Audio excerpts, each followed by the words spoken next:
The crystal chandelier above table 12 needed cleaning again. I could see the dust settling on its lowest tier as I balanced 3 plates of seared duck breast on my left arm, the heat seeping through the white cloth napkin I'd learned to tuck beneath them. The scent of truffle oil and rosemary filled my nostrils, mixing with the expensive perfumes that seemed to coat the air in Luminaire like a second atmosphere, one I'd never be able to afford to breathe anywhere else. My feet ached. The designer heels they made us wear, black, sleek, stiletto, were a size too small, but I couldn't afford to complain. Not when this job at the most exclusive restaurant in the city was the only thing standing between my daughter and me living in my car, again. "Excuse me, miss?" A woman's voice, sharp as the knife resting beside her plate. "This wine is corked." I smiled. The smile I'd perfected over 6 months of serving people who earned more in a day than I would in a year. "Of course, ma'am. I'll bring you another bottle right away." The kitchen was a symphony of chaos, all stainless steel and barked orders. Chef Maurice didn't look up as I relayed the table's complaint, just snapped his fingers at someone to grab another bottle from the cellar. I pressed my spine against the cool wall for just a moment, feeling the ache radiate from my lower back up through my shoulders. 3 more hours. Just 3 more hours, and I could go home to Sophie. My phone buzzed in my pocket, another text from the babysitter asking when I'd be back. Mrs. Chen was kind, but she charged by the hour, and every minute past 11 o'clock meant another $1 I didn't have. I typed back a quick response with shaking fingers, then straightened my black apron and pushed back through the double doors. That's when the energy in the dining room shifted. It was subtle at first, like the moment before a thunderstorm when the air pressure drops and you can feel it in your bones. The maître d', Vincent, who never ruffled, suddenly stood straighter. The sommelier's hand trembled slightly as he poured wine at table 7. Even the low murmur of conversation seemed to quiet, as if the room itself was holding its breath. I followed Vincent's gaze to the entrance.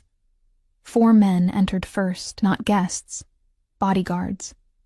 I recognized the type from my childhood in East Brooklyn, though these were a different breed entirely.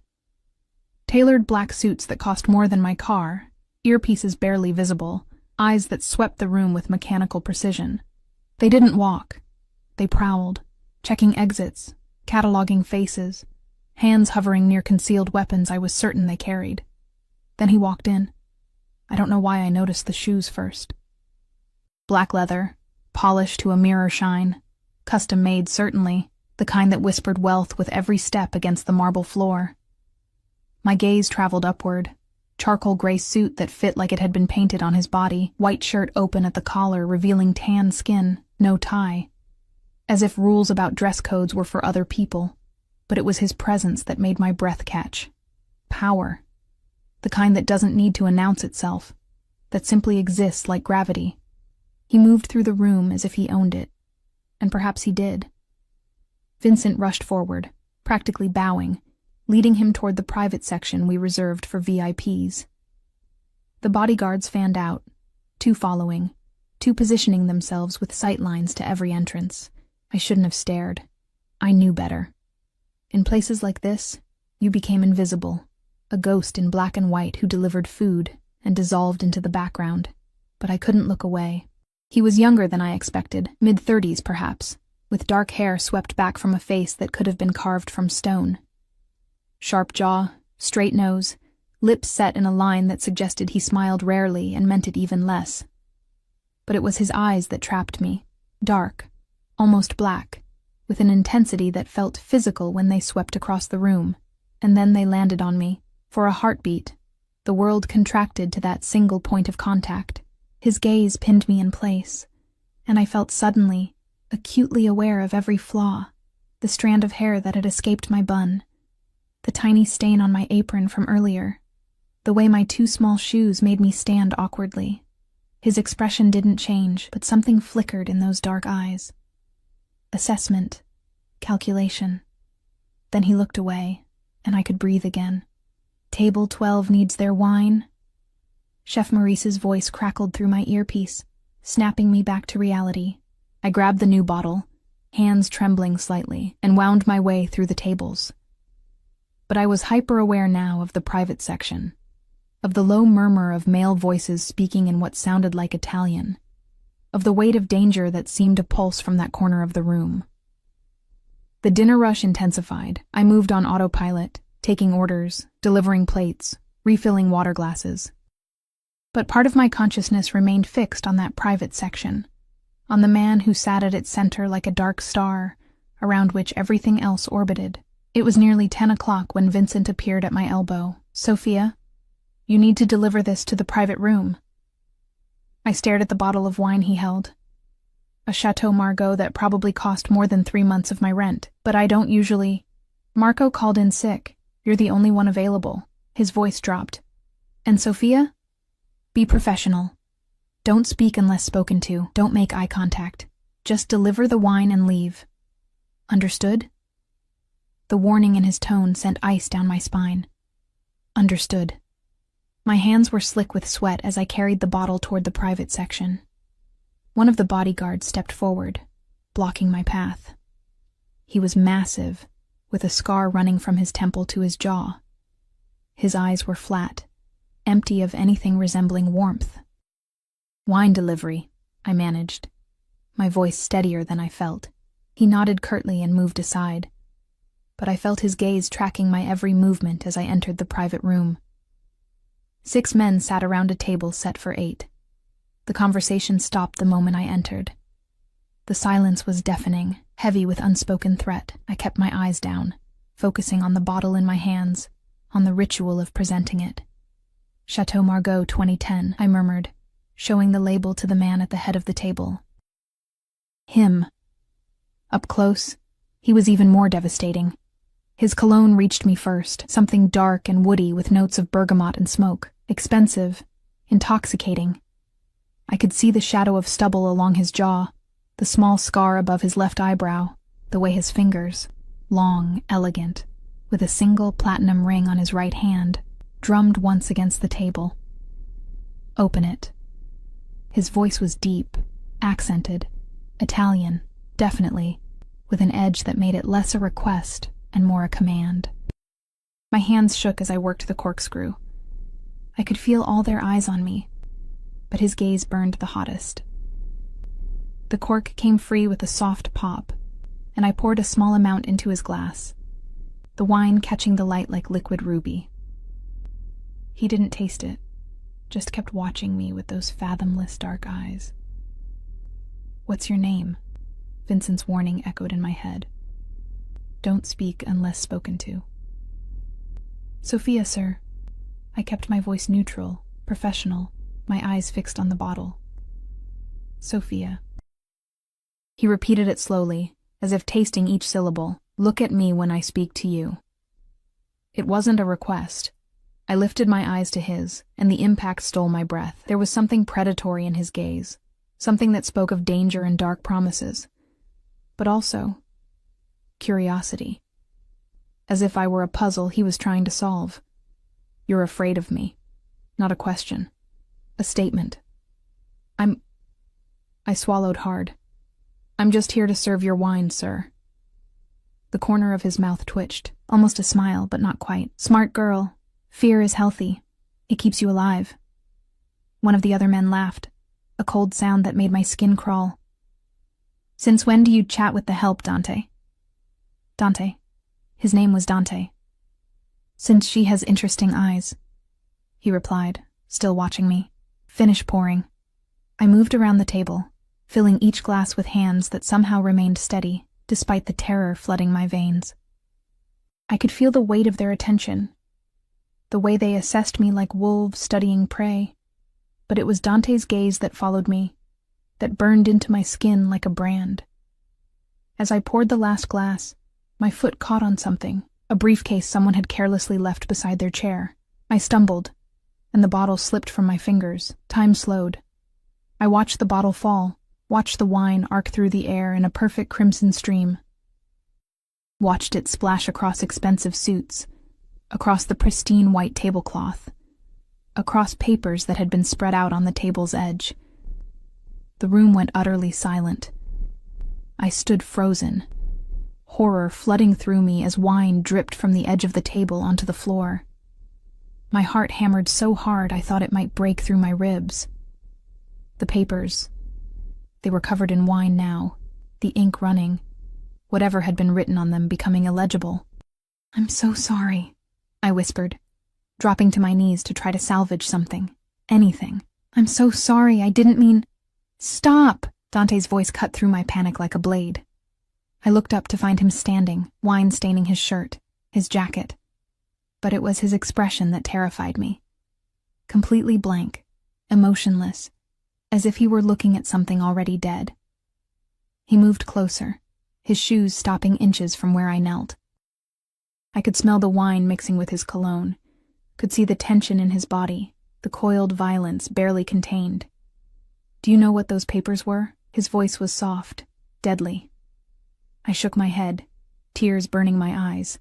They were contracts, deals that took months to arrange, worth more than you'll make in 10 lifetimes. He crouched down, bringing his face level with mine.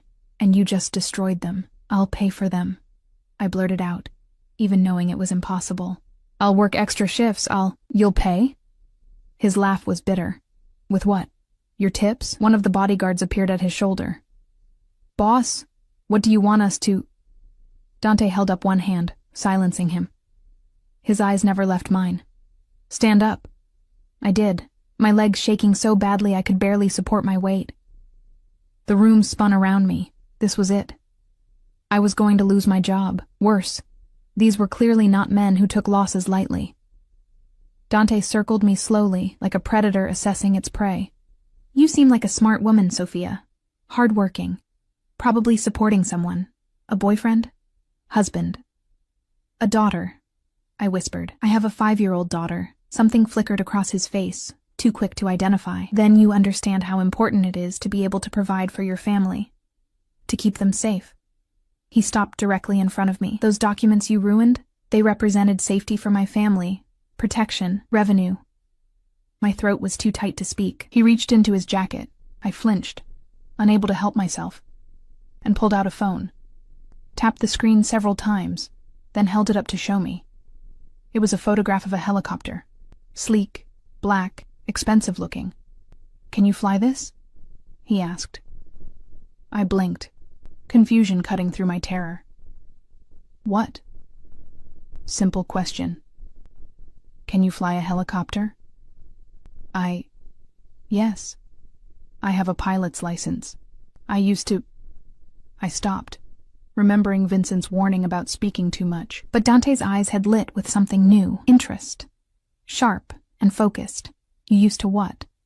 "I used to fly helicopters for medical evacuations before Sophie's father disappeared. Before I lost everything. Before my world collapsed." The silence stretched out, heavy with expectation. Dante studied me as if he could read every secret written on my soul. Then he smiled. A real smile this time, though it held no warmth.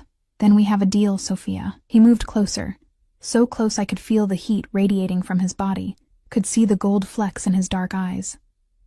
"Fly this helicopter for me, and I'll consider your debt paid. Refuse and—" He didn't finish the sentence. He didn't need to. "When?" The word escaped before I could stop it.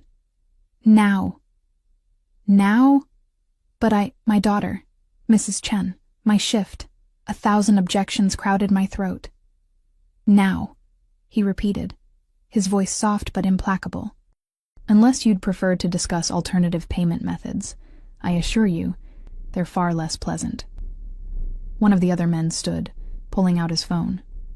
"Dante, we need to move. The shipment arrives in 90 minutes. Shipment, deals, bodyguards." The pieces clicked into place with sickening clarity.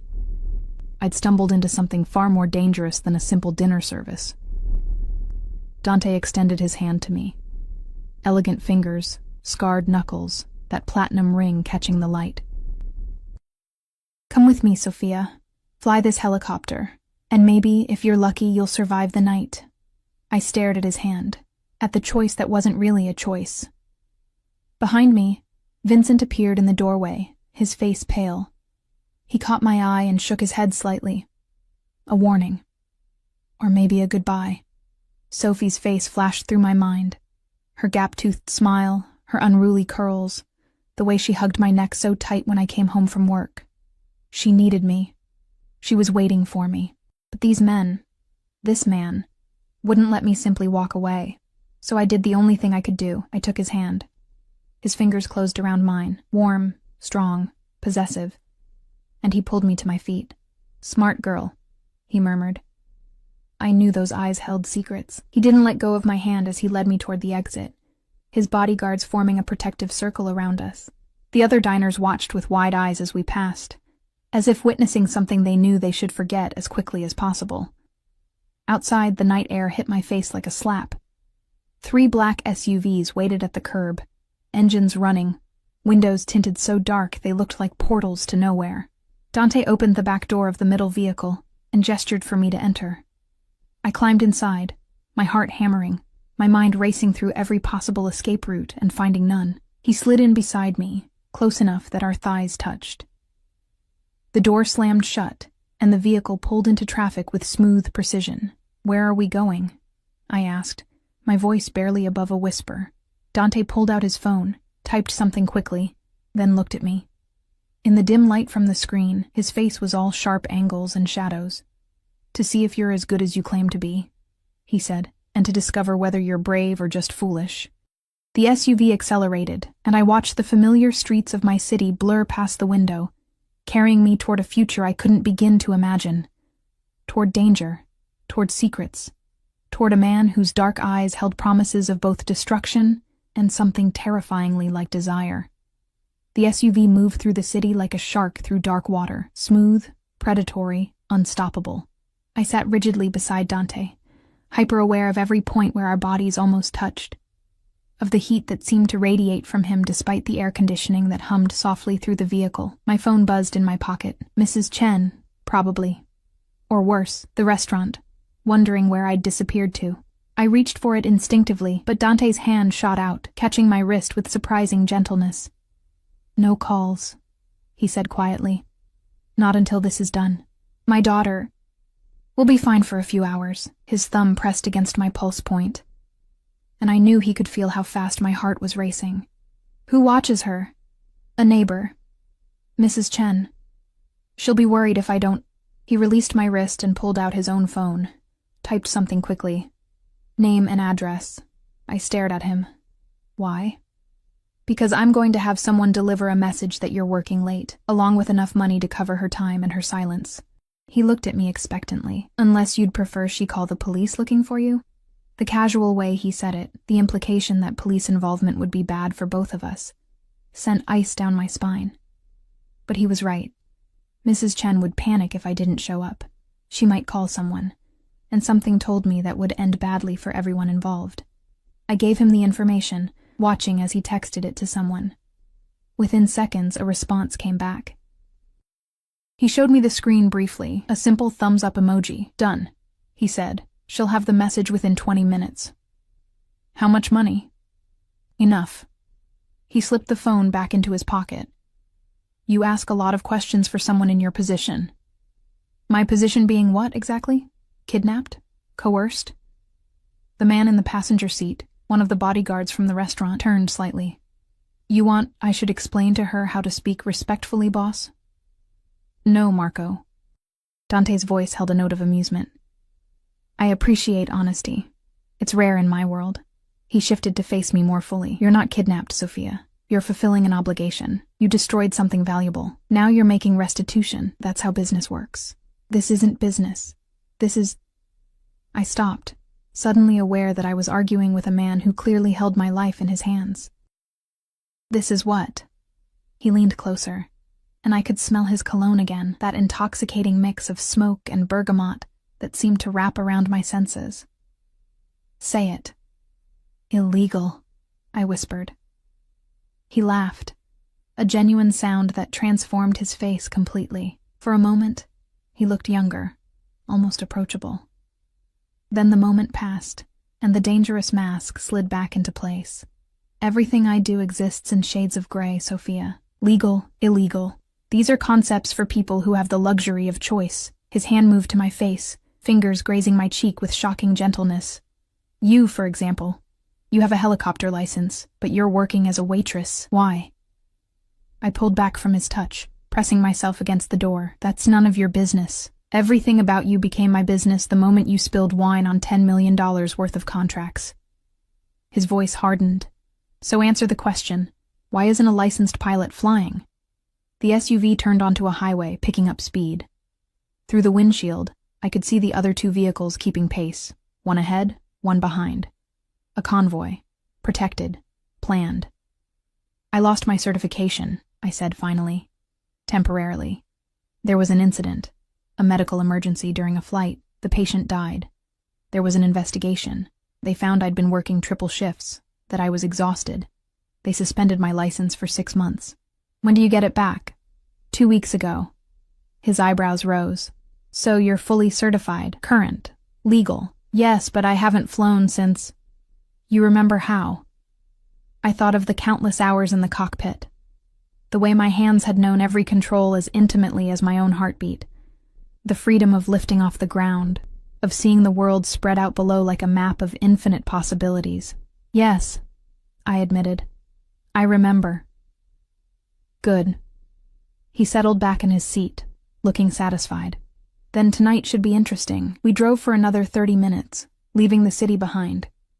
The landscape changed from buildings to industrial parks to empty stretches of darkness punctuated by distant lights. I tried to memorize the route, the turns, anything that might help me later, but the windows were so heavily tinted that I could barely make out landmarks.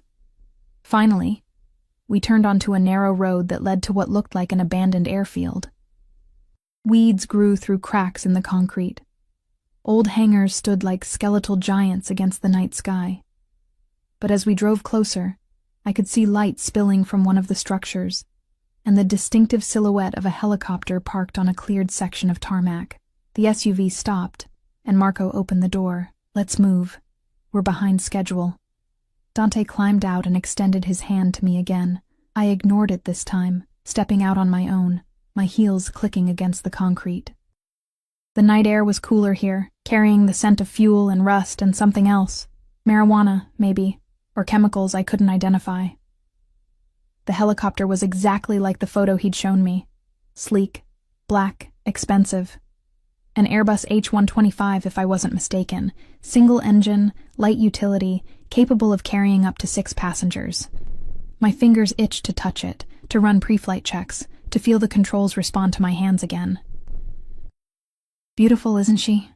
Dante stood beside me, close enough that our shoulders brushed. I acquired her 6 months ago, but my usual pilot is unavailable tonight. Unavailable or dead. The words slipped out before I could stop them. He smiled. That cold, dangerous smile. Does it matter? 3 more men emerged from the hangar, not bodyguards, but workers of some kind.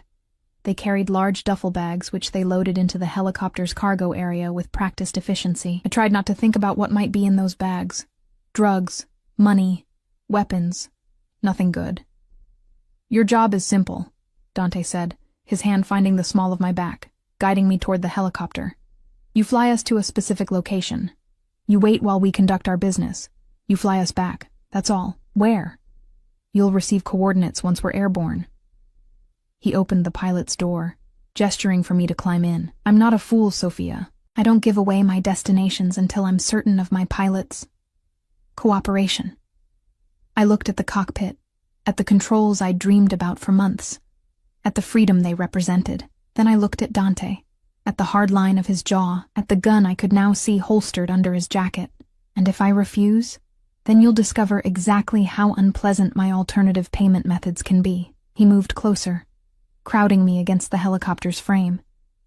But you won't refuse, because you're a mother, and mothers do whatever necessary to survive, to get home to their children. The truth of his words burned through me. He'd read me perfectly, seen past the defiant words to the terror underneath, the desperate need to make it through this night, to see Sophie again, to hold her, and promise that everything would be okay. Even if it was a lie. I climbed into the pilot's seat. The cockpit closed around me like an old lover's embrace. My hands found the controls automatically. Collective, cyclic, pedals. Everything was exactly where it should be. The instrument panel glowed to life as Dante climbed into the co-pilot seat beside me, followed by Marco and 2 other men in the back.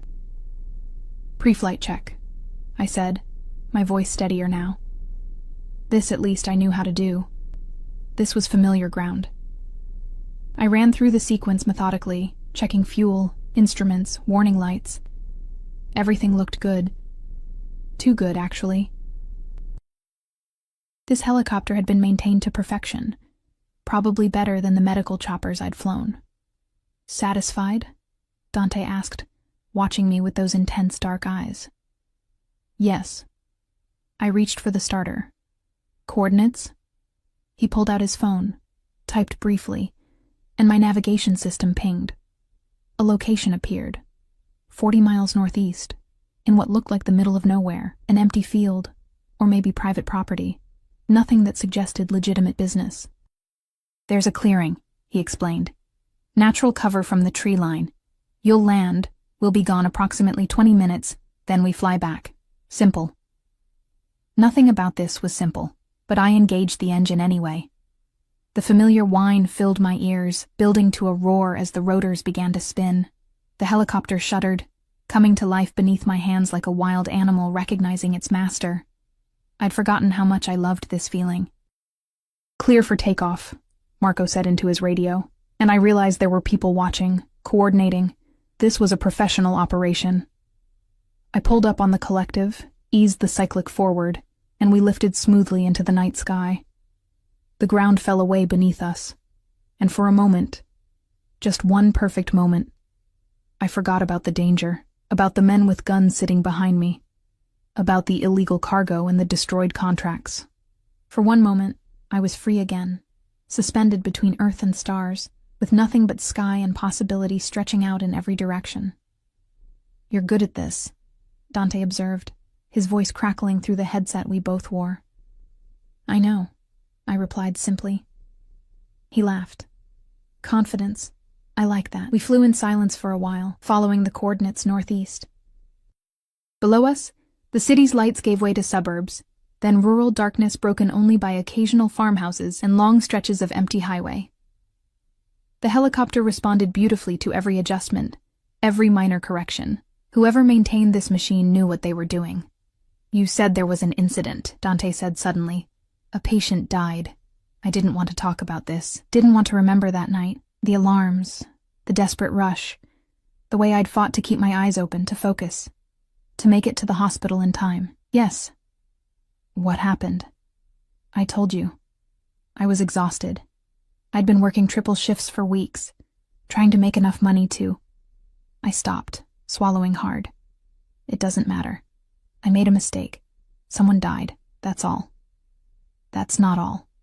His voice was quiet but insistent. Tell me. Maybe it was the darkness, the intimacy of the cockpit, the surreal quality of flying a Mafia helicopter through the night sky. Maybe I was just tired of carrying the weight alone. Whatever the reason, I found myself talking. Sophie's father left when she was 2, I said, keeping my eyes on the instruments. He worked for someone. I never knew who exactly. He was always vague about his job. Good money, he said. Money for our future. Then one day he came home terrified. Said he'd made a mistake, that people were coming for him, that we all needed to disappear. I adjusted our heading slightly, compensating for wind. He left that night, told me to pack a bag, take Sophie and run. But I didn't believe him. I thought he was being paranoid or dramatic or, I don't know. I didn't run, and he never came back. Did they find him? I don't know. He just vanished, and suddenly all his accounts were frozen. Our savings. Gone. I found out he'd been using my name for things. Loans, credit cards. He destroyed my credit, left me with nothing but debt and a toddler to feed. The memory still stung, even 3 years later. So I worked. Every shift I could get. Medical transport paid well, but it wasn't enough. I picked up extra work, slept 4 hours a night if I was lucky. And that night, the night of the incident, I'd been awake for 36 hours straight. I could see it still. The patient coding, the machine's protests, my vision swimming with exhaustion. I misjudged the landing, just by a few feet, but it was enough. The delay meant he didn't get to surgery in time. He died on the operating table, and they blamed you. They were right to blame me. I was responsible. I should have called in sick, should have said no to the extra shift. But I needed the money, and someone needed a pilot, and I thought I could handle it. Silence filled the cockpit. I risked a glance at Dante and found him watching me with an expression I couldn't read. Not pity. I would have hated pity. Something else. Understanding, maybe. Sophie's father, he said slowly. What was his name? Marcus. Marcus Delgado. Why? The change in Dante's expression was subtle but unmistakable. His jaw tightened, his eyes went cold, and his hand moved instinctively toward his weapon. Delgado, he repeated. Marcus Delgado. You knew him? Knew him? His laugh was bitter. Yes, Sophia. I knew Marcus Delgado very well. He worked for my organization, and he didn't just make a mistake. He stole from me. $3 million. Then he disappeared. The helicopter dipped as my hands jerked on the controls. I steadied us quickly, my mind reeling. What? $3 million in cash that was supposed to be delivered to my partners. Your Marcus took it and ran. Dante's voice was ice. I spent 6 months looking for him. I found nothing. He's either dead, or he's very good at hiding. My stomach twisted. I didn't know. I swear, I didn't know. I believe you. He studied me carefully. You're too honest to be a good liar. Too transparent. If you'd known, you would have run, too. Is that why? My throat closed. Is that why you're being so, when I spilled the wine, you could have just had me fired, or worse. But instead I found out Marcus Delgado's woman can fly helicopters. His smile was sharp as a knife. The universe has a sense of humor, doesn't it? The clearing appeared ahead, exactly as promised, a natural opening surrounded by dense trees. I focused on the landing, pushing away the implications of what I'd just learned. Steady approach, watch for obstacles, gentle descent. We touched down perfectly, the skids settling onto grass with barely a bump. Well done, Dante said, unbuckling his harness. Wait here. Don't touch the radio. Don't leave the helicopter. Don't do anything stupid. And if I do? He leaned close, his breath warm against my ear. Then I'll assume you knew about Marcus's theft all along, and I'll treat you accordingly. The threat was clear. I nodded, not trusting my voice. He and his men disappeared into the darkness, leaving me alone in the helicopter with only the instrument lights and my racing thoughts for company.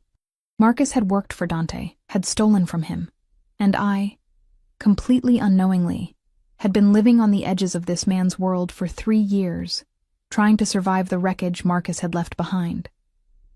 The universe didn't have a sense of humor. It had a cruel sense of irony. 15 minutes passed, 20. I watched the tree line, looking for movement, for any sign of what they were doing out there. But the night revealed nothing. Then I heard it. Gunshots. Sharp cracks that split the silence, followed by shouts. Men running, more gunfire. My hands flew to the controls instinctively. Every nerve screamed at me to lift off, to leave, to escape while I had the chance. But Sophie's face flashed through my mind. If I left, Dante would come for me. For us. He knew where we lived, knew Mrs. Chen, knew everything. I was trapped as surely as if I were locked in a cage. The men burst from the tree line, Dante in the lead, Marco and the others flanking him. They ran full speed toward the helicopter, and I could see blood on Marco's shoulder, could see the fury on Dante's face. Go! He shouted as they piled into the helicopter. Go now! I didn't hesitate. I pulled up hard, the helicopter leaping into the sky just as more gunfire erupted from the trees. Something pinged off the tail rotor. A bullet, missing us by inches. West! Dante barked. Fly west, not back to the airfield. I banked hard, pushing the helicopter to its limits. Below us, I could see muzzle flashes, could see vehicles racing through the forest. Someone had been waiting. An ambush. Who were they? I asked, my voice shaking despite my efforts to control it. People who should have known better than to fuck with me. Dante was on his phone, barking orders in rapid Italian. Marco, how bad? Flesh wound, boss. I'll live. We flew west for 10 minutes, then Dante gave me new coordinates. A different location, farther from the city. I followed them without question, my hand steady on the controls even as my mind spun. This was my life now. This was the price of a spilled bottle of wine and a father's betrayal. This was the cage I'd flown myself into.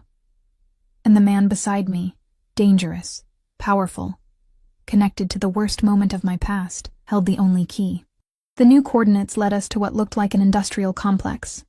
Warehouses and shipping containers arranged in neat rows, lit by harsh fluorescent lights that carved geometric shadows into the night. I brought the helicopter down in a designated landing zone, a painted circle on concrete that suggested this wasn't the first time someone had landed here. The moment the skids touched ground, men appeared from seemingly nowhere. Not rushing, but moving with purpose, taking the duffel bags, speaking in low voices to Dante's crew, their eyes constantly scanning the perimeter. "Out," Dante said, already unbuckling his harness.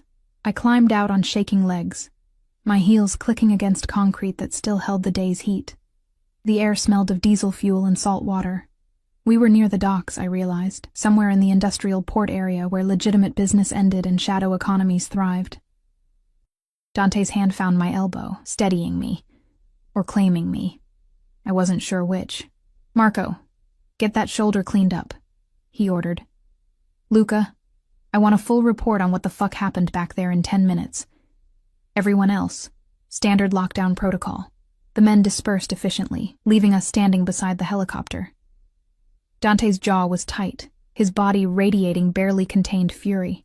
Blood spattered his white shirt. Marco's blood, I hoped, not his own. "You did well tonight," he said finally, his voice carrying an edge I couldn't identify. That was combat flying, not easy for someone who's been grounded for months. "I told you I remembered how. Remembering and executing under fire are different things." His dark eyes swept over me, assessing. "You're full of surprises, Sofia Delgado." The name hit me like a slap. I don't use his name. I never married him. It's just Sofia Torres. Torres. He tested the name. Better. Cleaner. Though it doesn't erase what he did. "I had nothing to do with—" "I know." He cut me off, his hand moving to my face, tilting my chin up so I had to meet his eyes. "If I thought you did, you wouldn't have made it off the ground tonight. But you're tied to him, whether you want to be or not. His daughter carries his blood, you carry his debts. That's not fair." "Fair?" His laugh was harsh. "Nothing about this world is fair, Sofia. Fair is a fantasy for people who've never had to fight for survival." His thumb traced my cheekbone with surprising gentleness. "But you know that already, don't you? You've been fighting since he left, working yourself to exhaustion. Raising his child alone, trying to stay afloat in a world designed to drown people like you." The accuracy of his words made my chest tight. "What do you want from me?" "Want?" He considered this, his eyes never leaving mine. "I want many things. To find Marcus, and make him pay for his betrayal. To understand how someone so careful could leave behind someone so interesting. To know if you taste as sweet as you look when you're afraid." Heat flooded my cheeks. "I'm not afraid of you. Liar." But he smiled as he said it. "You're terrified. I can feel your pulse racing under my fingers. Can see it in how you hold yourself. Ready to run even though you know there's nowhere to go." He leaned closer, his breath warm against my ear. "But that's what makes you fascinating. You're afraid, but you don't break. You flew that helicopter like you were born to it. Didn't hesitate when the bullets started flying. Most people would have panicked. I had motivation. You threatened my daughter." "No." His voice went hard. "I would never hurt a child. That's not how I operate. But I let you believe I might, because fear is a useful tool, and you needed motivation to cooperate." I pulled back, anger cutting through the fear. "So this was all manipulation? Testing me?" "Everything is a test, Sofia. Every moment. Every choice. How you react tells me who you are, what you're worth." He released me, stepping back. "And you've proven you're worth considerably more than a ruined bottle of wine." A man approached. "Luca," I assumed, holding a tablet. "Boss, report's ready." Dante took the tablet, his expression darkening as he scrolled through whatever information it contained. Rossi's crew. I should have known that bastard couldn't resist making a move. You want me to send a message? Not yet. First, I want to know how they knew about the pickup. Dante's fingers tightened on the tablet. We have a leak. Someone close. I'll start pulling phone records. Surveillance. Do it quietly. I don't want whoever it is to know we're looking. He handed the tablet back. And Luca? Get me everything on Marcus Delgado. Everything. Where he is, what he's been doing, every place he might have hidden my money. Luca's eyes flicked to me, then back to Dante. All of it, boss? All of it. When Luca left, I found my voice. You think Marcus is still alive? Someone is using his accounts. Small transactions, carefully spaced. Ghost money. Dante pulled out his phone, showed me a series of numbers and dates. He's smart enough to stay hidden, but not smart enough to completely disappear. He's out there somewhere, living on what he stole from me, the numbers blurred before my eyes. While I'd been working myself to exhaustion, barely surviving, Marcus had been alive, had been spending stolen money, had abandoned Sophie and me to save himself. The betrayal felt fresh all over again. I hope you find him, I said quietly. I hope you make him pay for everything he did. Dante studied me with those penetrating dark eyes. Careful what you wish for, Sophia. My version of payment isn't gentle. I don't care. He left us with nothing. Less than nothing. Debt, danger, destroyed credit. He left his daughter without a father, so whatever you do to him, I met his gaze steadily. He deserves it. Something shifted in Dante's expression. Respect, maybe, or recognition. You're harder than you look. I'm a mother. We do what's necessary. Yes. He moved closer again, crowding into my space, his presence overwhelming. I would do anything for my family. Anything. No price too high. No line I wouldn't cross. His hand found my waist, pulling me against him. Tell me, Sophia, how far would you go to protect Sophie? What lines would you cross? My hands pressed against his chest, hard muscle beneath expensive fabric, his heart beating steady and strong. Anything. I'd do anything. Even work for me? The question hung between us, heavy with implication. What? You need money. I need a pilot I can trust, or at least a pilot whose motivations I understand completely. His hands tightened on my waist. You fly for me regularly. I pay you 10 times what you made at that restaurant. You get your life back. Sophie gets everything she needs. And I get someone who owes me their loyalty. That's not loyalty. That's coercion. Call it what you want. But it's also survival. Your survival. He released me, stepping back. Or you can go back to serving wine to people who don't see you, back to shoes that don't fit and shifts that destroy you, back to wondering if you'll make rent this month. I wanted to refuse, wanted to tell him to go to hell, that I'd find another way, but the truth was, brutal and inescapable. There was no other way. Not really. Not for someone like me, with my history and my debts and my desperate need to provide for my daughter. If I say yes, I said slowly, I want guarantees. No drugs around Sophie. No danger coming to my home. No. Done. He cut me off. Your daughter stays clean from this world.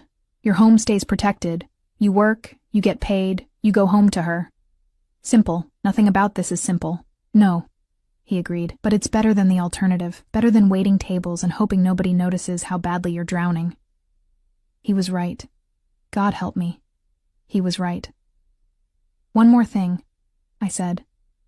When you find Marcus, I want to be there. I want to see his face when he realizes what he destroyed. Dante's smile was sharp and dangerous. Deal. He extended his hand. Elegant fingers, scarred knuckles, that platinum ring catching the harsh fluorescent light. I took it.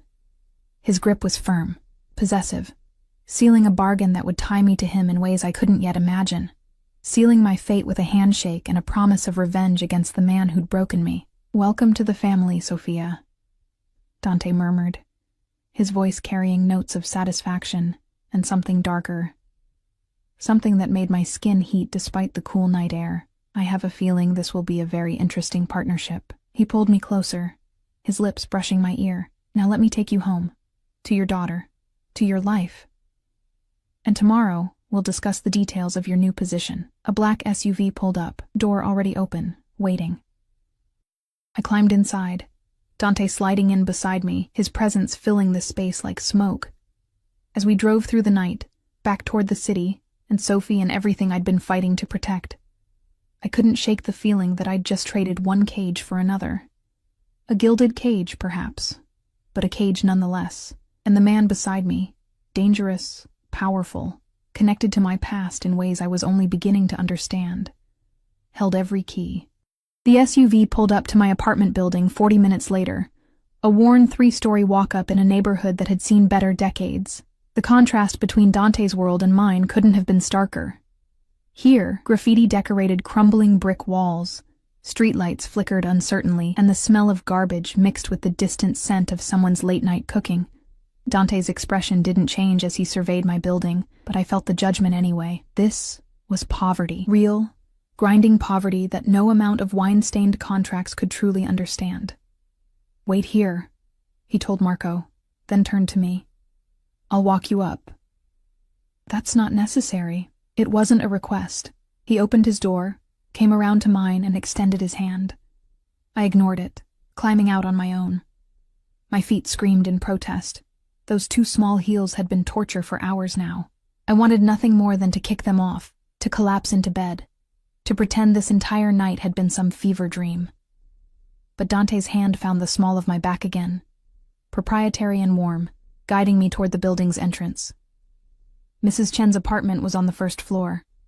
Light spilled from under her door, and I could hear the television, some late-night talk show she always watched. I knocked softly, not wanting to wake Sophie if she'd already fallen asleep on Mrs. Chen's couch like she usually did. The door opened immediately. Mrs. Chen's weathered face appeared, her expression cycling from relief to confusion as she registered Dante standing behind me. Her eyes widened, taking in his expensive suit, his commanding presence, the danger that seemed to radiate from him like heat. "Sophia," she said carefully in accented English. "Your friend came earlier with the message and the money. I'm sorry I'm so late, Mrs. Chen. Work ran longer than expected." "Yes, I see." Her gaze flicked to Dante again, questions clearly burning behind her eyes. But Mrs. Chen was old school. She understood when not to ask. "Sophie is sleeping. I carry her upstairs for you? I'll get her." I moved past Mrs. Chen into the small, cramped apartment that smelled of jasmine tea and mothballs. Sophie was curled on the worn couch, her dark curls spread across a pillow, one small hand clutching the stuffed rabbit she'd had since birth. My heart clenched. She was so small, so innocent, so completely unaware of the world I'd just stepped into, the world that now surrounded us whether I wanted it to or not. I gathered her carefully into my arms. She mumbled something in her sleep, burrowing against my shoulder. Her warm weight, familiar and precious. This was why I'd made every choice tonight. This was worth any price. When I turned, Dante was standing in the doorway, watching us. Something flickered across his face. Longing, maybe, or pain. It was gone so quickly I might have imagined it. "Thank you, Mrs. Chen," I said quietly. "I'll see you tomorrow?" Yes, you rest now." She pressed something into my hand, the money Dante's man had brought, I realized. Far more than I owed her. Too much. "You take back. Keep it. Please. You've been so good to us." She hesitated, then nodded, understanding that pride sometimes had to bend to necessity. Dante waited in the hallway while I maneuvered Sophie's weight and climbed the 2 flights to our apartment. He moved behind me silently, a dark presence that made the stairwell feel smaller, more confined. Our apartment was tiny, a 1-bedroom that I'd tried to make cheerful with second-hand furniture and cheap curtains. Sophie's drawings covered the refrigerator, her toys were scattered across the living room floor, and dirty dishes sat in the sink because I hadn't had time to wash them before my shift. I laid Sophie in her bed, really just a mattress on the floor in the bedroom we shared, and pulled her blanket over her small body. She sighed in her sleep, turning onto her side, her rabbit tucked under her chin. When I came back to the living room, Dante was standing by the window, looking out at the street below. He seemed out of place here, like a panther in a pet store, too big, too dangerous, too otherworldly for this small space that held my entire life. "She looks like him," he said without turning. "Marcus. Same eyes, same chin. She has my hair."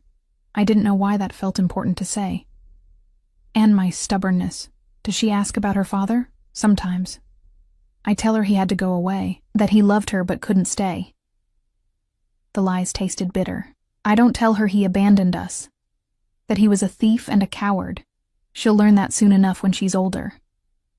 Dante turned to face me, his expression unreadable. "You're protecting her. From the truth. From him. From everything. That's what mothers do. My mother did the same." His voice went distant. "Lied to protect me from my father's world.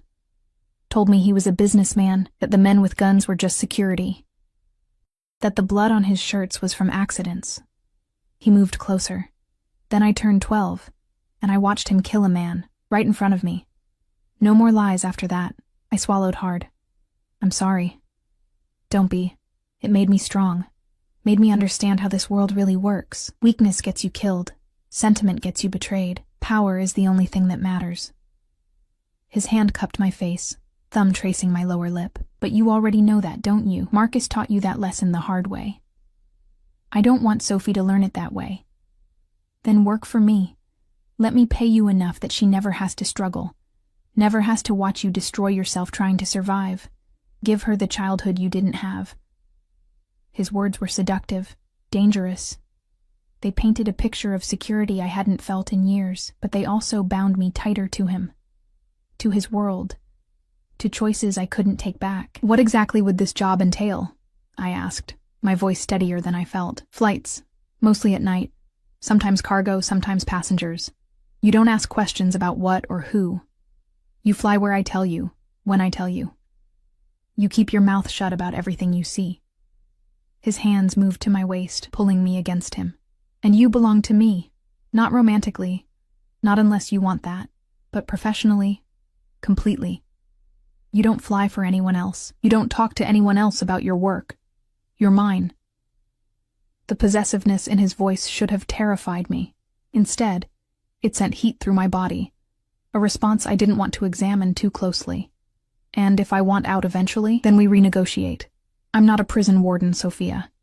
But leaving requires notice. Requires ensuring you won't become a liability." His eyes searched mine.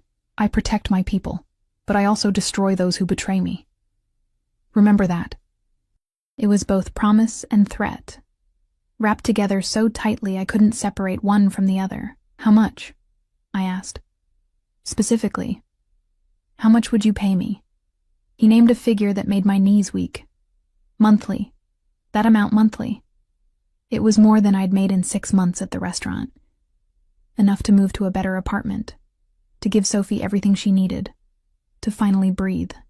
I couldn't finish the sentence. "That's what loyalty costs, what discretion is worth." He released me, stepping back. "Think about it tonight. Tomorrow I'll send a car for you at noon. We'll discuss details, draw up a contract, make this official." "But Sophia?" His voice went hard. "Once you sign, you're committed. There's no changing your mind. No backing out because you get scared or develop a conscience. Understand?" I nodded, not trusting my voice. He moved to the door, then paused, looking back at me. Standing there in my cheap apartment with my sleeping daughter in the next room, and desperation written all over my face. "One more thing," he said softly. "Marcus took something from me, $3 million. If you help me find him, if you give me information that leads to his capture, I'll give you 10%, $300,000, enough to truly start over." The number was staggering, life-changing, but it meant betraying Sophie's father. Helping the man who would certainly kill him. "He deserves what's coming to him," Dante continued, reading my hesitation correctly. "He stole from me. Lied to you. Abandoned his child. Justice, Sophia. Not revenge. Justice." He left before I could respond, the door clicking shut behind him with a finality that echoed through my small apartment. I stood there for a long time, listening to Sophie's soft breathing from the bedroom, feeling the weight of choices pressing down on me like physical things. Tomorrow, I would either sign a contract with the devil or go back to drowning slowly in poverty and exhaustion. Tomorrow, I would either embrace this new gilded cage or condemn Sophie and myself to continue struggling in the old one. But tonight I just crawled into bed beside my daughter, held her small, warm body close, and let myself cry silently into the darkness. For Marcus's betrayal, for the life I'd lost, for the woman I'd been before tonight, and for the woman I was about to become. The black SUV arrived at exactly noon, as promised. I'd spent the morning in a fog, getting Sophie ready for kindergarten, walking her to the bus stop, watching her climb aboard with her oversized backpack and gap-toothed smile. She'd asked why I wasn't wearing my work uniform, and I'd told her I had a meeting, a new job opportunity, not quite a lie, but not the truth either. I'd dressed carefully, the only professional outfit I owned, a navy dress I'd bought secondhand for job interviews that never went anywhere. My hair was pulled back, minimal makeup, sensible flats instead of heels. I wanted to look competent, in control, even though I felt anything but. Marco was driving again, his shoulder bandaged but his expression stoic. He didn't speak as I climbed into the back seat, just pulled into traffic with practiced efficiency. We drove to a part of the city I rarely visited, where old money lived in renovated brownstones and new money built glass towers that scraped the sky. The SUV pulled up to one such tower, all gleaming steel and tinted windows that reflected the clouds. "Penthouse," Marco said, his first words to me. "He's expecting you." The elevator required a keycard to access the top floor. Marco swiped his, pressed the button marked PH, and stepped back as the doors closed. I watched the numbers climb, 20 floors, 30, 40, my stomach dropping with each ascending level. The doors opened directly into an apartment that stole my breath. Floor-to-ceiling windows overlooked the entire city, offering a view that probably cost more per month than I'd earned in a year. The space was decorated in shades of black, white, and gray. Modern, minimalist, expensive. Everything from the leather furniture to the abstract art on the walls screamed wealth and power. Dante stood by the windows, backlit by afternoon sun, talking on his phone in rapid Italian. He was dressed more casually than last night. Black slacks, white shirt with the sleeves rolled up, no jacket, but he looked no less dangerous. If anything, the casual attire made him seem more predatory, like a wolf temporarily pretending to be domesticated. He ended his call as I stepped out of the elevator, his dark eyes tracking my movement across the polished concrete floor. "Sophia. Punctual. I appreciate that." He gestured to a seating area. "Coffee? Water? Water, please." He moved to a bar area, returning with 2 glasses of water, ice clinking softly. His fingers brushed mine as he handed me the glass. Intentional, I thought. Everything this man did was intentional. "Did you sleep?" he asked, settling into the chair across from me. "Some." A lie. I'd barely slept at all, my mind racing through scenarios, consequences, escape routes that didn't exist. "But you came anyway. That tells me what I need to know." He pulled a folder from the side table, opened it. "This is your contract. Standard employment agreement. Salary as discussed. Paid monthly into an account we'll set up for you. Benefits included health insurance, life insurance, even a retirement plan." I almost laughed at that last part. Retirement plan. As if I'd survived long enough to retire from this world. There are clauses about confidentiality, about loyalty, about what happens if you breach either. He slid the contract across to me. "Read it carefully. Take your time. This is not a decision to make lightly." I read through the pages slowly, my legal knowledge limited but enough to understand the basics. The salary was exactly as promised. The benefits were generous, far better than anything I'd had before. But the penalty clauses made my blood run cold.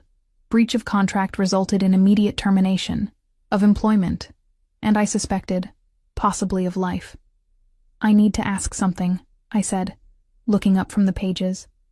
"Last night, you said you'd never hurt a child, that you have lines you won't cross, but this world, your world, it's built on violence, on hurting people. How do I know Sophie will really be safe?" Dante's expression softened slightly, the hard edges easing. "Come with me." He led me through the apartment to a room I hadn't noticed, a bedroom decorated in soft pinks and purples, with a canopy bed and shelves full of toys. A little girl's room, clearly loved and recently used. "My niece, Isabella," he explained. "She's 7. Stays with me sometimes when my sister needs help. This world I live in, it exists so she can be safe. So she can go to good schools, have nice things, never know hunger or fear. I would burn this entire city to the ground before I'd let anything happen to her." He turned to face me fully. "You think I'm a monster, and maybe I am. But monsters protect what's theirs. Sophie is yours, which makes her under my protection now. Anyone who touches her answers to me. That includes my own people. That includes rival organizations. That includes Marcus, if he ever surfaces. No one touches her. Ever." The fierceness in his voice, the absolute conviction. It was the first thing that made me truly believe him. "Okay," I whispered.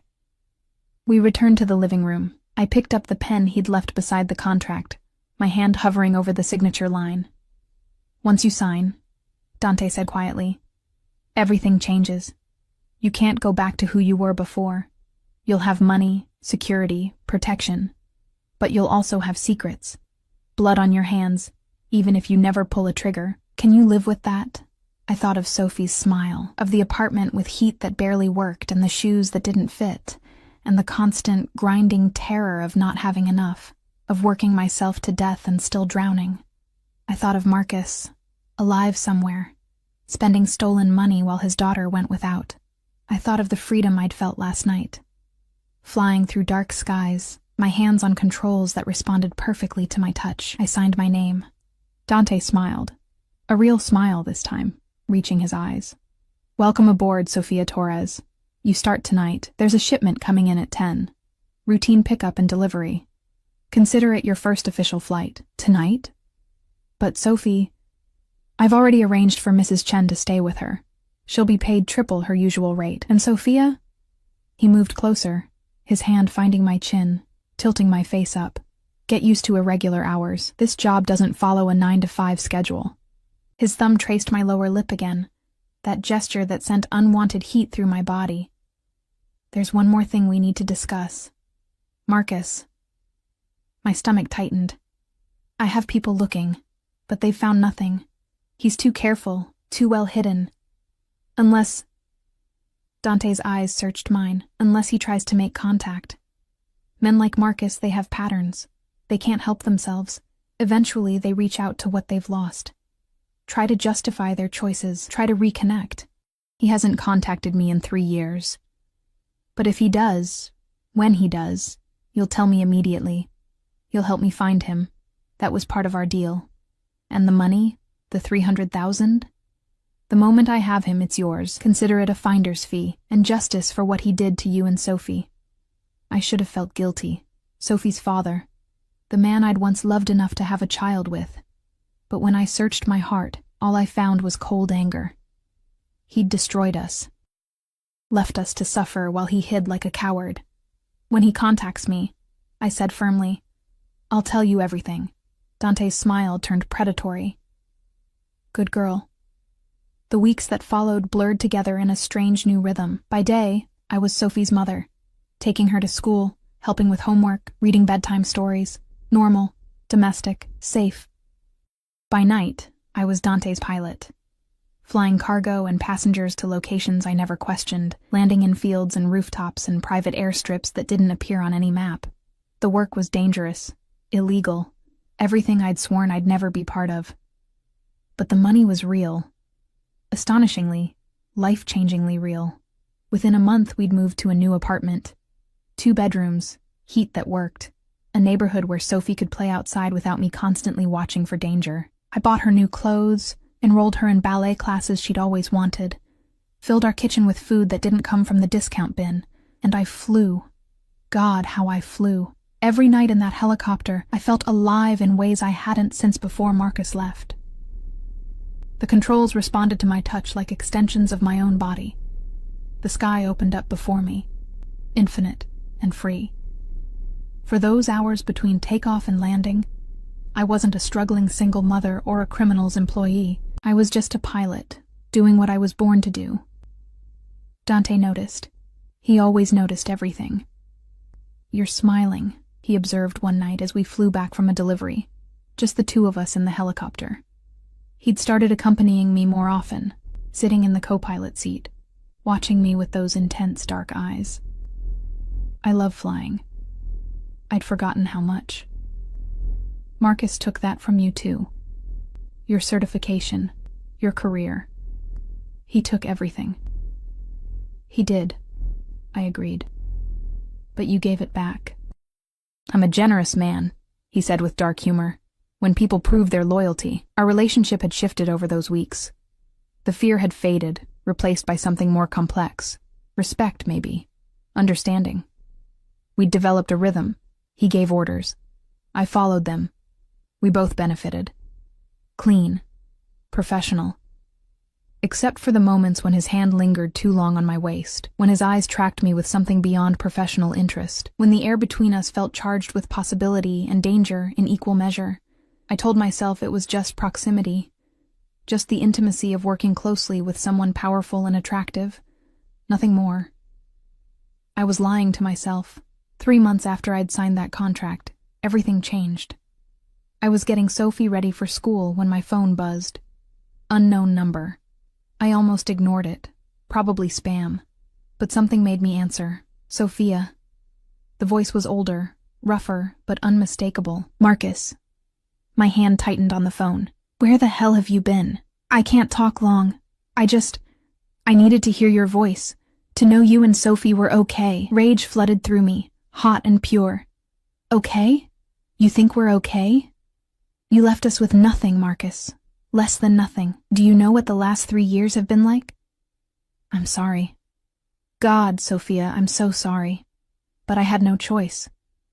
They would have killed me. Killed all of us. I had to run. You had to steal $3 million and disappear." Silence. Then, "How do you know about that?" "Because I work for him now, for Dante. The man you stole from. The man who wants you dead." The sound Marcus made was between a laugh and a sob. "Jesus. Sophia, you have to get away from him. He's dangerous. He'll use you and throw you away like you did?" I cut him off. "At least Dante pays me. At least he doesn't lie about who he is. At least he doesn't abandon his responsibilities. I never wanted to leave you. I loved you. I still don't." My voice was ice. "Don't you dare say you love me. You don't get to say that after what you did." "Sophie. Can I talk to her? Just for a minute?" I looked at my daughter, eating cereal at our new kitchen table, her feet swinging happily. She looked safe, content.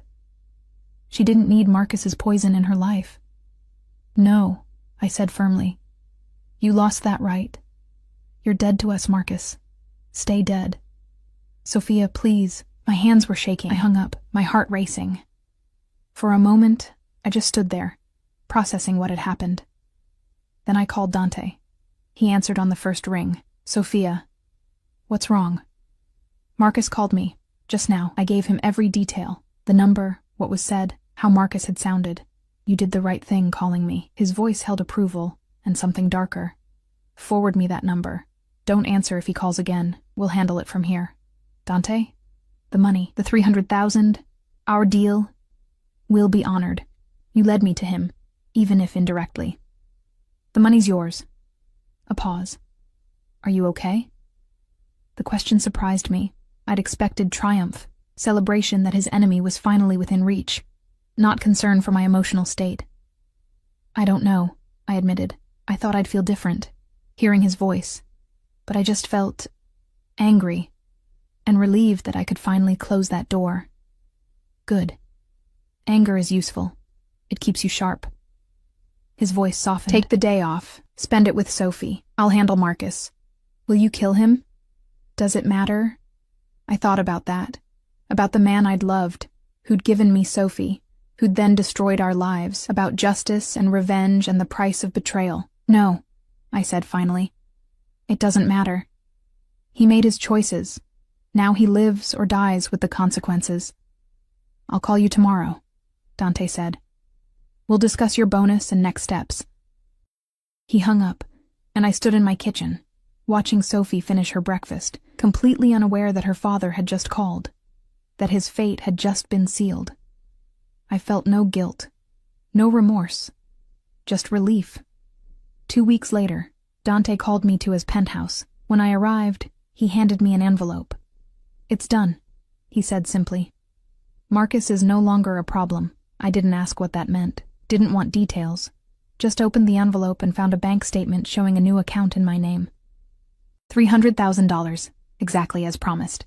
Thank you, I whispered. No, thank you. He moved closer, his hands framing my face. You proved your loyalty.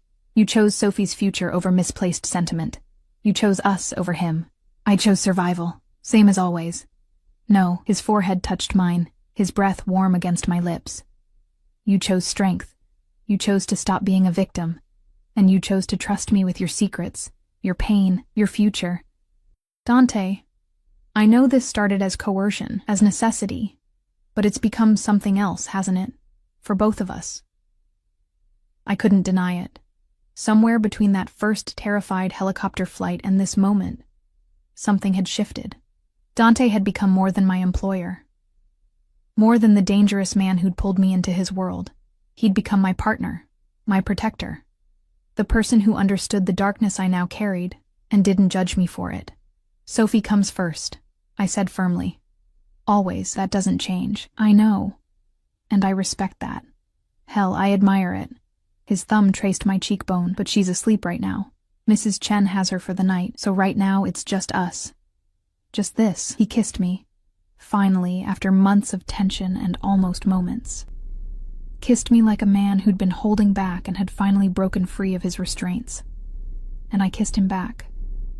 Because I'd stopped being the terrified waitress who spilled wine and stumbled into danger. I'd become someone harder, stronger. Someone who flew through dark skies and made impossible choices and survived in a world that ate the weak. I'd become his, not his possession, his equal. His partner in this dangerous dance we'd begun that night in the restaurant. When we finally broke apart, both breathing hard, Dante smiled. That real smile that transformed his face and made him look almost human. Stay tonight, he murmured against my lips. Let me show you everything this life can offer. Everything you've earned. I thought of Sophie, safe with Mrs. Chen, of the money in my account that would secure her future, of the helicopter waiting below and the sky that was mine to claim. I thought of Marcus, wherever he was now, facing his own consequences. And I thought of myself, no longer drowning, no longer invisible, no longer alone. Yes, I said. It wasn't surrender. It was choice. For once in my life I was choosing my own cage, my own chains, my own freedom. And I was choosing him, the man who'd started as my captor and become something infinitely more dangerous and infinitely more real, my partner in darkness, my path to survival, my unexpected salvation in a world where happy endings didn't exist, but sometimes, just sometimes, you could carve out your own version of happiness from the wreckage of everything you'd lost. I'd flown into his world on borrowed wings, expecting to crash. Instead, I'd learned to soar, and I was never coming down.